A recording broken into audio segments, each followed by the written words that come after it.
كثيرا اما بعد قابل احترام بزرگوں، عزیز دوستوں اور ساتھیوں، قرآن مجید میں اللہ تعالی نے ارشاد فرمایا ہے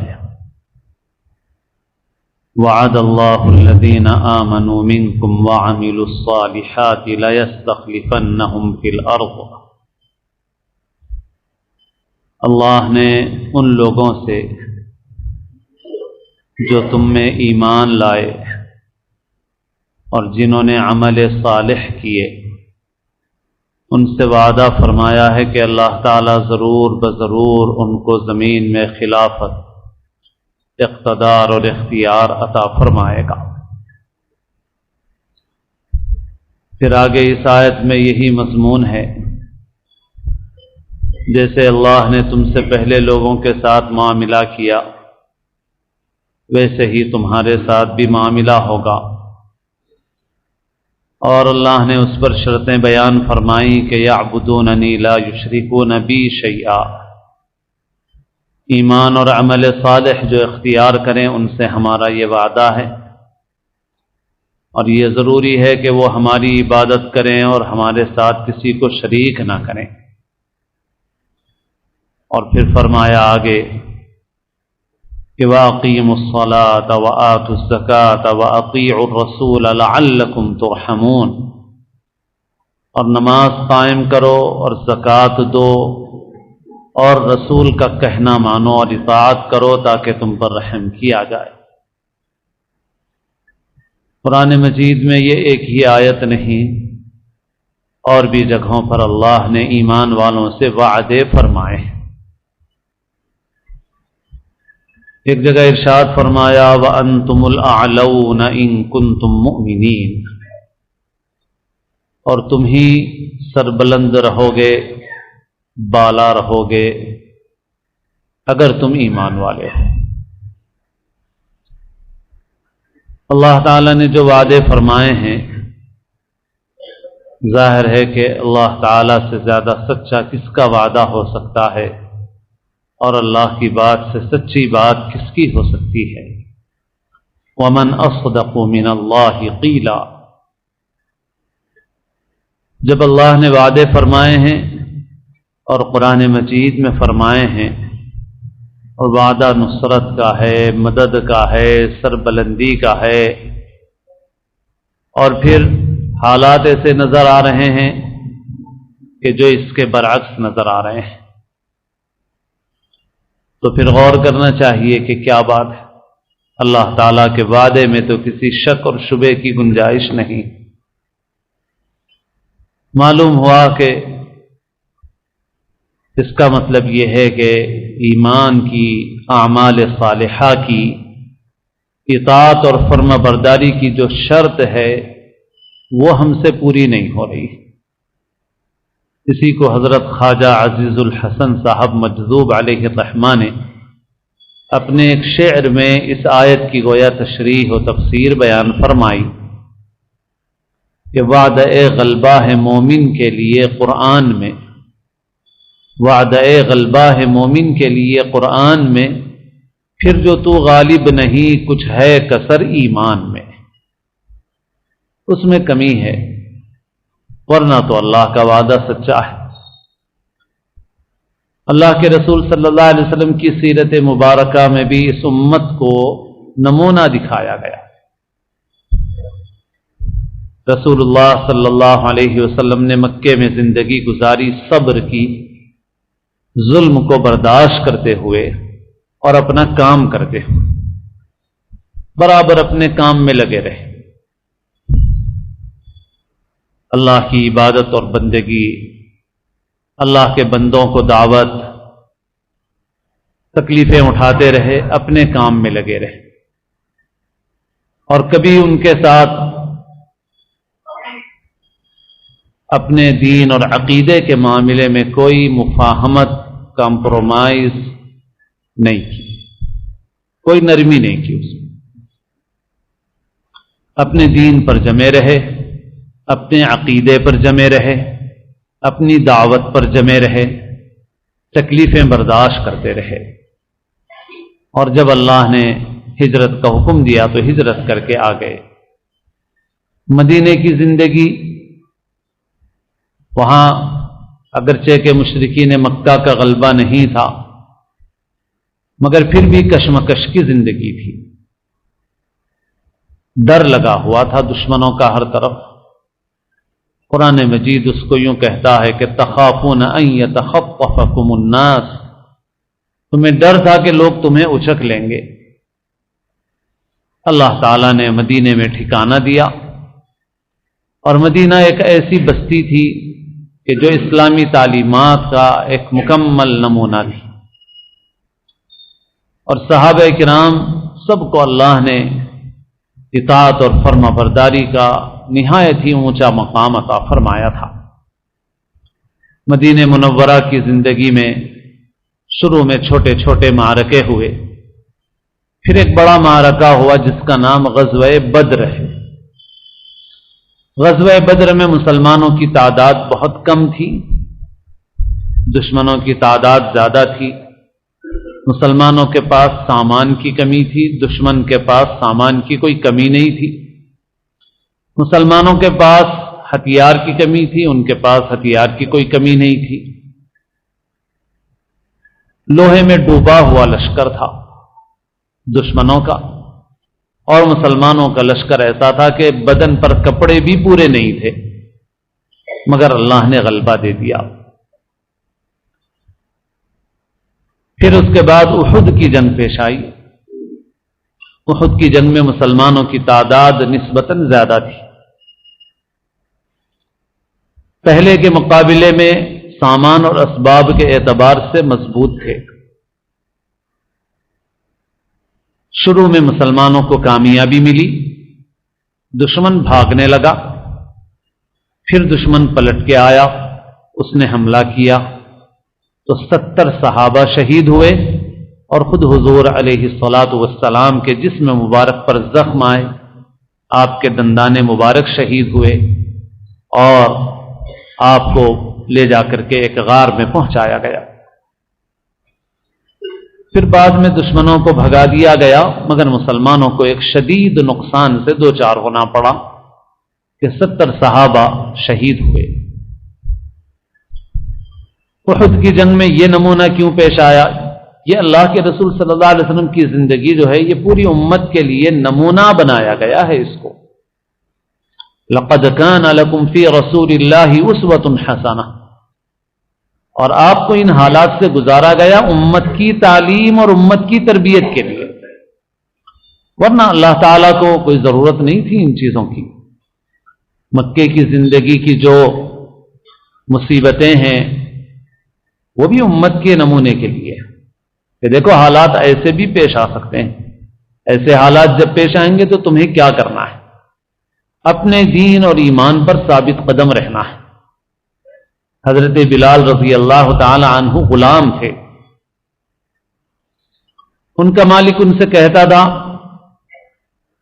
کہ ان بتوں کی پرستش کرو، مگر حضرت بلال کہتے تھے کہ نہیں۔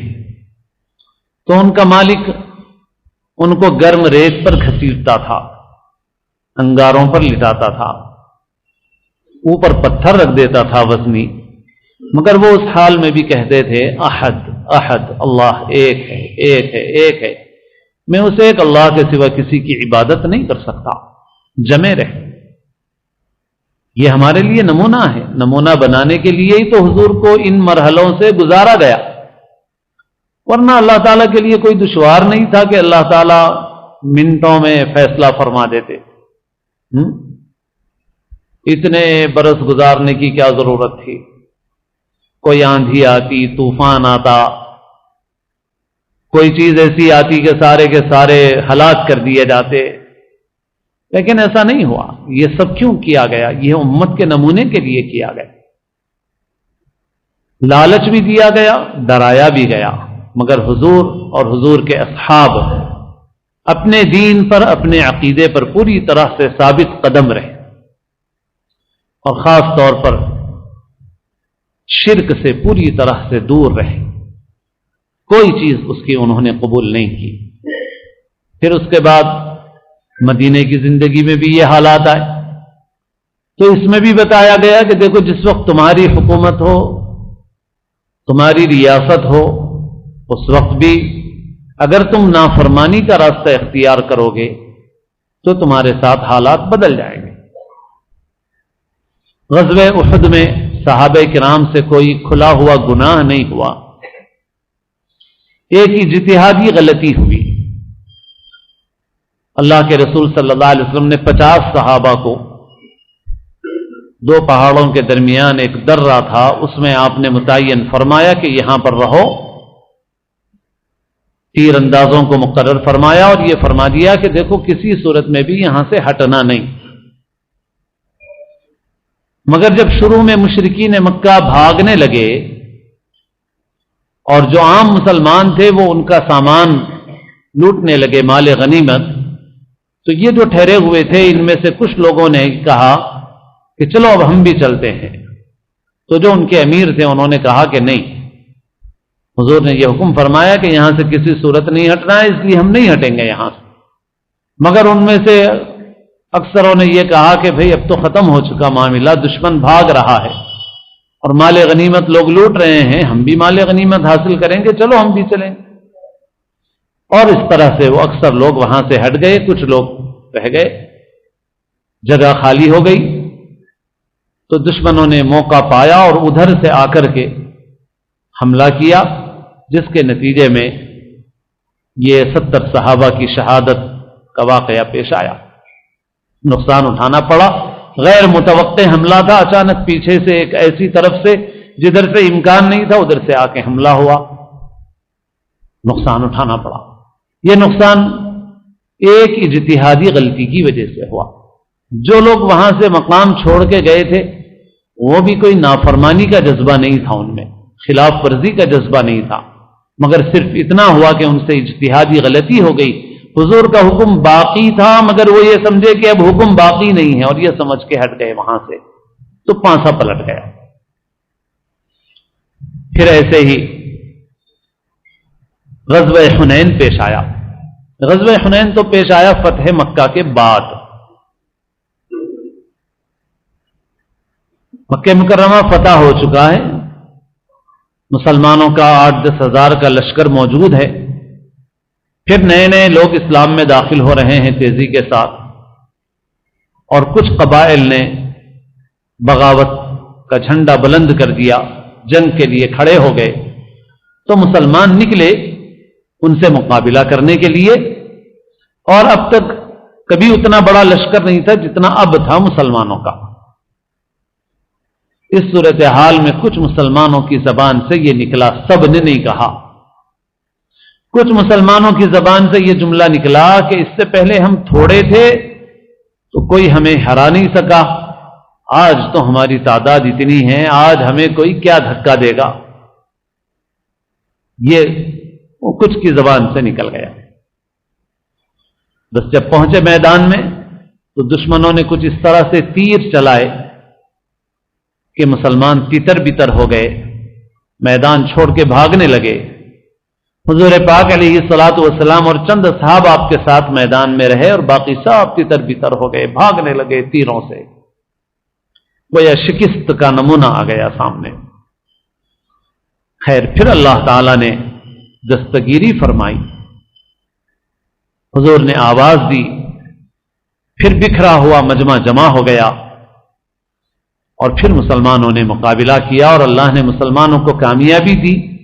لیکن ایک شکست کا نمونہ اور نقصان کا مزہ چکھنے کے بعد، اور اللہ نے اس کو بھی قرآن مجید میں ذکر فرمایا. اعوذ باللہ من الشیطان الرجیم ویوم حنین اذ اعجبتکم کثرتکم فلم تغن عنکم شیئا. حنین کی جنگ کو یاد کرو جبکہ تم کو تمہاری کثرت نے عجب میں، خود پسندی میں مبتلا کر دیا تھا. تمہاری نظر اپنی کثرت پہ ہو گئی تھی، تمہاری نظر اپنی تعداد پہ ہو گئی تھی. اور اللہ تعالیٰ تو تعداد کی وجہ سے نہیں دیتے. بدر میں اللہ نے تعداد کی وجہ سے تھوڑی کامیابی دی تھی. بدر میں نہ تعداد تھی، نہ سامان تھا، نہ ہتھیار تھے، پھر اللہ نے کامیاب کیا. تو تمہاری نظر ہمارے اوپر ہونا چاہیے تھا، تم نے کثرت پہ نظر کیوں کی کہ آج ہماری تعداد اتنی ہے؟ اذ اعجبتکم کثرتکم فلم تغن عنکم شیئا، پھر وہ کثرت، وہ تعداد کی زیادتی تمہارے کچھ بھی کام نہیں آ سکی۔ وضاقت علیکم الارض بما رحبت، اور زمین اپنی کشادگی کے باوجود تمہارے اوپر تنگ ہو گئی۔ ثم ولیتم مدبرین، پھر تم منہ پھیر کے بھاگے پھر میدان سے۔ پھر اللہ تعالیٰ فرماتے ہیں ثم انزل اللہ سکینتہ علی رسولہ، پھر اللہ نے اپنی سکینت اتاری اپنے رسول پر اور ایمان والوں پر۔ ثم انزل اللہ سکینتہ علی رسولہ وعلی المؤمنین وانزل جنودا لم تروها، اور اللہ نے ایسے لشکر اتارے جن کو تم نے اپنی آنکھوں سے نہیں دیکھا۔ اللہ کی طرف سے فرشتے آئے، اللہ کی نصرت اور مدد آئی، اور پھر اللہ نے تم کو کامیاب کر دیا۔ یہ جو واقعات ہیں اللہ کے رسول صلی اللہ علیہ وسلم کی، یہ پوری زندگی امت کے لیے نمونہ بنانے کے واسطے ہی اللہ نے یہ زندگی رکھی ہے حضور کی۔ صحابہ تو ایسے ہیں کہ ہمارا اہل سنت کا عقیدہ ہے کہ امت میں ان کا مقام اتنا بڑا ہے کہ بعد میں آنے والا بڑے سے بڑا ولی بھی صحابی کے مرتبے کو نہیں پہنچ سکتا۔ تو صحابہ جیسا مقدس گروہ اور حضور پاک علیہ الصلوۃ والسلام خود بنفس نفیس تشریف فرما ہے اس لشکر میں، اس مجمع میں، اور پھر اس کے باوجود بھی شکست کا نمونہ دیکھنا پڑ رہا ہے، نقصان کا مزہ چکھنا پڑ رہا ہے۔ کیوں؟ اس وجہ سے کہ تم سے کچھ خلاف ورزی ہو گئی ہے، اجتہادی غلطی ہو گئی ہے، تمہاری نظر تعداد کے اوپر ہو گئی ہے، کثرت پہ ہو گئی ہے، ہمارے اوپر سے نظر ہٹ گئی ہے۔ یہ اللہ نے دکھا دیا۔ اسی کی وجہ سے صحابہ کی ایسی تربیت ہو گئی تھی۔ اب اس کے بعد حضور تو اس دنیا سے تشریف لے گئے، اللہ نے صحابہ کو ایسا مقام دیا ہے کہ گویا وہ حضور کی ذات کا ایک حصہ بن گئے ہیں معنوی اعتبار سے، کیونکہ جو وعدے اللہ نے حضور سے کیے وہ صحابہ کے ہاتھ پہ پورے کیے۔ اللہ نے حضور کو دکھایا کہ قیصر و کسریٰ کے محل فتح ہوں گے، اگر حضور دنیا سے تشریف لے گئے اور حضرت عمر و عثمان رضی اللہ عنہما کے ہاتھ پہ اللہ نے فتح فرمائی ان کی۔ پھر صحابہ کا دور آیا، صحابہ نے کامیابی حاصل کی۔ کیسے حاصل کی کامیابی؟ ان ساری چیزوں سے تربیت ہو گئی تھی صحابہ کرام کی۔ پھر اس کے بعد صحابہ کا معاملہ یہ تھا کہ پھر صحابہ جب کبھی فتح میں تاخیر ہوتی، کامیابی میں دشواری پیش آتی، تو صحابہ کرام ہمیشہ اپنی زندگی کا محاسبہ کرتے، ہمیشہ اپنی زندگی کا محاسبہ کرتے۔ کہیں ہم سے کوئی گناہ تو نہیں ہو رہا ہے، کہیں ہم سے کوئی نافرمانی تو نہیں ہو رہی ہے، کیوں اللہ کی نصرت اور مدد نہیں آ رہی ہے، کیوں کامیابی میں دیر ہو رہی ہے؟ یہ مزاج بن گیا تھا ان کا، ان کی نظر صرف اللہ پر۔ حضرت عمر رضی اللہ تعالی عنہ جب بیت المقدس کی چابیاں لینے کے لیے گئے ہیں اور ان کو راستے میں قیمتی کپڑا پیش کیا گیا، مگر انہوں نے پہلے ایک بار پہنا مگر پھر نکال دیا اور فرمایا کہ نہیں، یہ مجھے پسند نہیں ہے، میرے کپڑے مجھے دے دو۔ سواری کا مسئلہ آیا تو باری تھی غلام کے بیٹھنے کی، تو غلام کو بٹھا دیا، خود پیدل چلنے لگے، اور حضرت عمر کے کپڑوں پہ پیوند لگے ہوئے ہوتے تھے۔ جب لوگوں نے ان سے کہا کہ حضرت یہ لوگ بڑی شان ٹھاٹ باٹ کے لوگ ہیں، آپ بھی خوب ٹھاٹ باٹ اختیار کر لیجئے، تو حضرت عمر رضی اللہ تعالی عنہ نے جو بات کہی ہے وہ بہت ہی کام کی بات ہے، وہ گویا ہمارے لیے مشعل ہے، رہنما ہے۔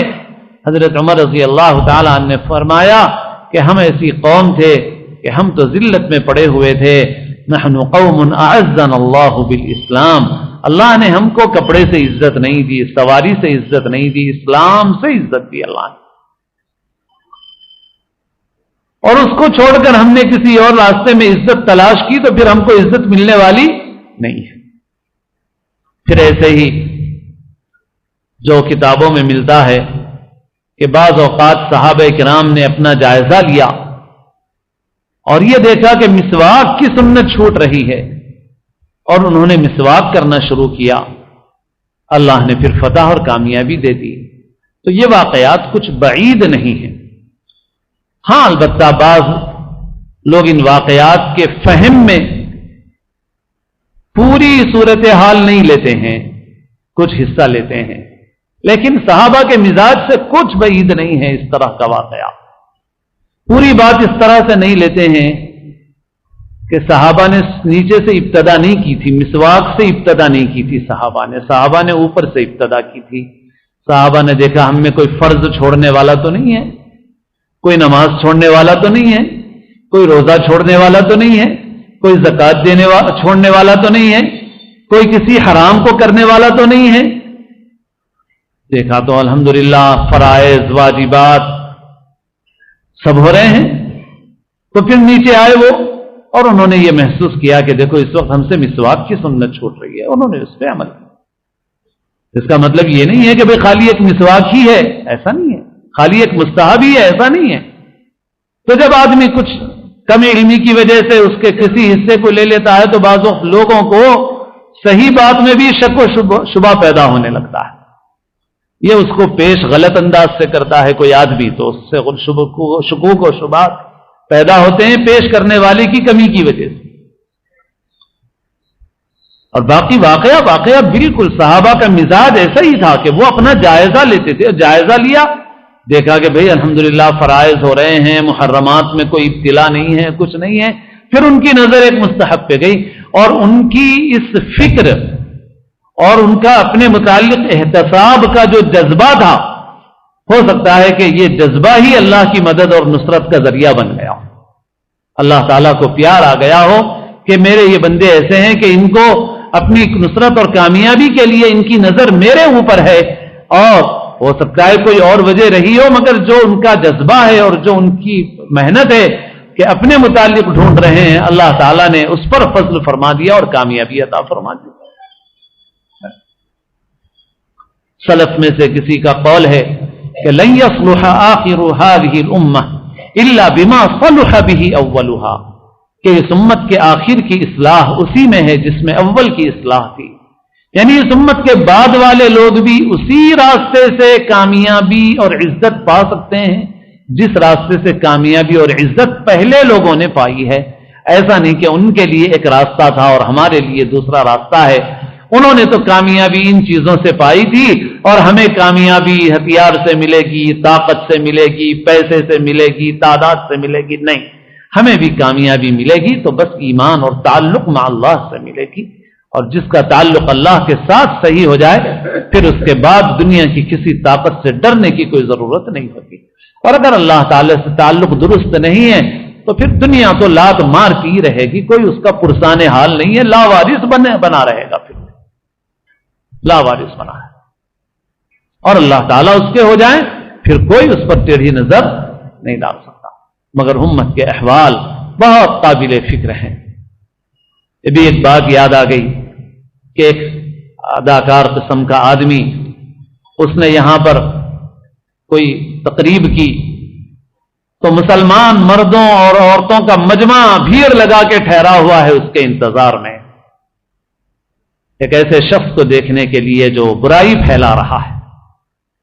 اس کا نام مسلمانوں کا سا ہے، مگر ابھی گزشتہ ایک تہوار کے موقع پہ اس نے پرستش کی ہے مورتیوں کی، اس نے، اس کے باپ نے، اس کے افراد خاندان نے، اور اس کے کلپس آئے ہیں فونوں پہ، اور ایک ایسا شخص جس کے ایمان کا ایسا حال ہے، دین ہی نہیں ہے اس کے پاس، جو شرک میں مبتلا ہے کھلے طور پر اور نام مسلمانوں کا رکھے ہوئے ہے، اور جو بے حیائیوں کو پھیلاتا ہے، اس کو دیکھنے کے لیے ایک نظر مسلمان نوجوانوں کی اور عورتوں کی بھیڑ لگی ہوئی ہے۔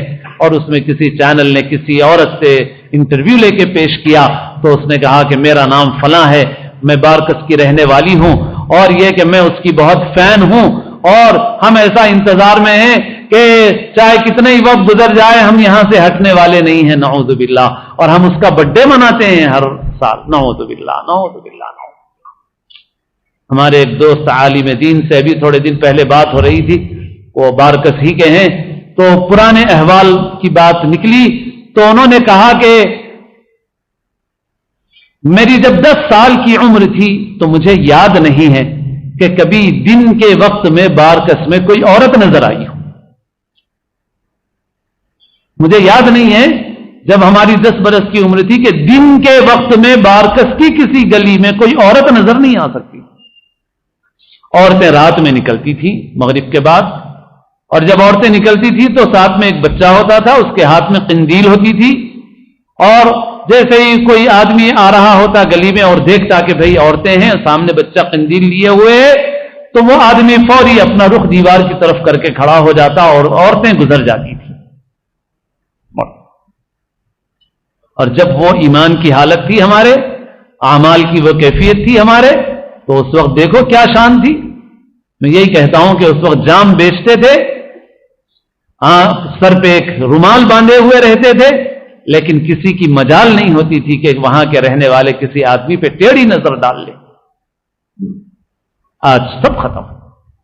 تو اب ہماری بیٹیوں کا یہ حال ہے، یہ فخر سے کہہ رہی ہیں. بہت ہی نادان ہیں، نادان دوست ہیں وہ لوگ جو اپنے خیر خواہوں کو نہیں پہچانتے، علماء کو، مصلحین امت کو نہیں پہچانتے. یہ ٹی وی، یہ فلمیں، یہ سیریل، آپ اندازہ نہیں کر سکتے. اس کے ساتھ ایمان کا باقی رہنا مشکل ہے، میں آپ سے کہتا ہوں. کیونکہ ایسے شخص کے ساتھ محبت کے ساتھ ایمان نہیں جمع ہو سکتا، جمع ہی نہیں ہو سکتا. اللہ کی محبت بھی ہو اور اللہ کے دشمنوں کی محبت بھی ہو دل میں، یہ نہیں ہو سکتا. یہ ٹی وی، یہ فلمیں، یہ سیریل، لوگ بس آج بھی بہت سے ایسے نادان لوگ ہیں جو سمجھتے ہیں کہ یہ علماء، یہ مولوی لوگ سختی کرتے ہیں. ایسا نہیں ہے میرے دوستو، ایسا نہیں ہے. سمجھو، حالات کو سمجھو. اللہ تعالیٰ اپنے فضل و کرم سے ہم سب کو دین کا صحیح علم، صحیح سمجھ نصیب فرمائے. اللہ تعالیٰ ہمارے ایمان کو مضبوط فرما دے، ہمارے اعمال کو درست فرما دے، ہماری آنے والے نسلوں کے دین کی، ایمان کی اللہ تعالیٰ پوری پوری حفاظت فرمائے.